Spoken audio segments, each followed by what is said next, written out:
My goddess Palki Sharma was in sorrow a few days ago because her idol, the toughest man, Modi, was humiliated by Trump in a global live stream. Trump kept beating Modi in India with a stick, but Modi remained silent. Facing Trump's bullying, India could only resort to empty talk and boasting, with no real solutions. However, as a media worker who thrives on lies and exaggeration, she quickly adjusted her state. Here she goes again, bragging. She released a meticulously edited 10-minute program, with far more special effects and filters than usual.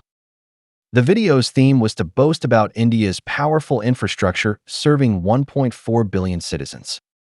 She flaunted India's railway system and mentioned India's high-speed Vande Bharat Express. She also claimed India's mobile payment system leads the world, her face beaming with pride. But those familiar with this channel know Palki has provided me with another piece of material. Indeed, post-production for Indian programs is exhausting.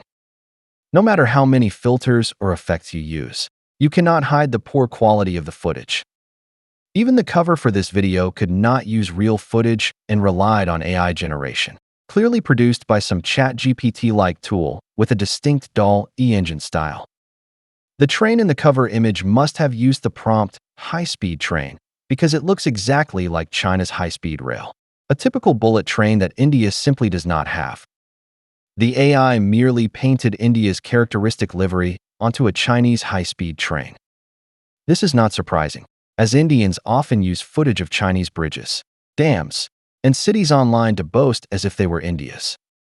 Even the Indian military has stolen footage of Chinese military parades to hype up their own strength. Recently, during an Indian parade, they used toy robot dogs purchased from a toy factory in Guangdong, China, passing them off as high-tech products. The toy factory exposed them, revealing that due to India's low budget, they swapped the remote control for one used in children's toy cars, with a signal range of only 15 meters. That's why Indian soldiers had to walk behind the robot dog to control it, as it would lose signal beyond that distance. A few days ago, I released a video exposing Indian bloggers using China's Lao-Tulu, or elderly mobility scooters, claiming they were electric cars invented by Indian companies to dethrone Tesla. These Lao-Tulu are mostly produced by small, unregulated Chinese factories. Let alone challenging Tesla, these vehicles cannot even be registered as cars in China, having the same road rights as electric bicycles. But I understand the Bharat Empire, a nation of 1.4 billion with no standout brands or industries leading the world. To proclaim national pride, they have to resort to fabrication. The so-called Vande Bharat Express that Palki endlessly praises is not a high-speed rail at all. Its maximum speed is 160 kilometers per hour, with an average speed of only 70 to 80 kilometers per hour, making it the cheapest and slowest train in China. China's high-speed rail reaches a maximum speed of 450 kilometers per hour, with an average speed above 250 kilometers per hour. Even the so-called Bharat Express has very limited mileage and low coverage.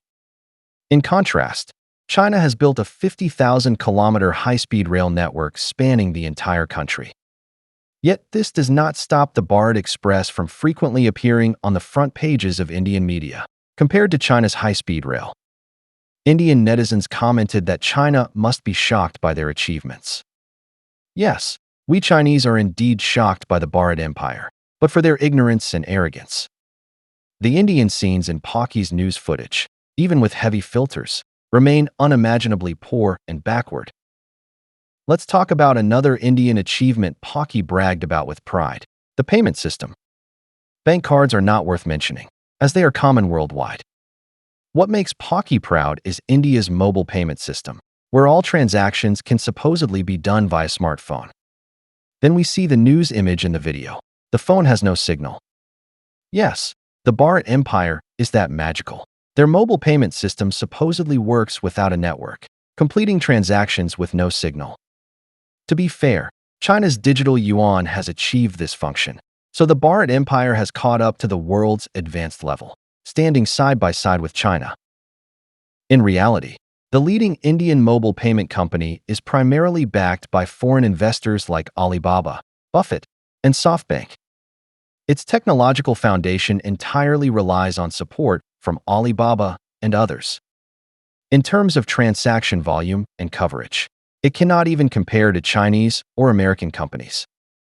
I don't know what Palki is bragging about. Next time, I suggest they carefully review their news footage and find a place with a network signal. I recall her recent video claiming India's 5G coverage reached 99%, surpassing China. So why does the footage show no 4G signal? Is the word shame really absent from the Indian dictionary? Look at the crowded streets and terrible urban conditions in India. Look at this Indian woman handling business at a bank. Heavy filters cannot hide India's backwardness, even in videos where Indians boast about their country. Yet such videos still attract hordes of Modi's blind fans commenting below, boasting that Modi is so great and India's achievements shock the world. Then they fall asleep peacefully in 40-degree heat, in stinking shanties and slums. Today's Bharat Empire truly makes them proud.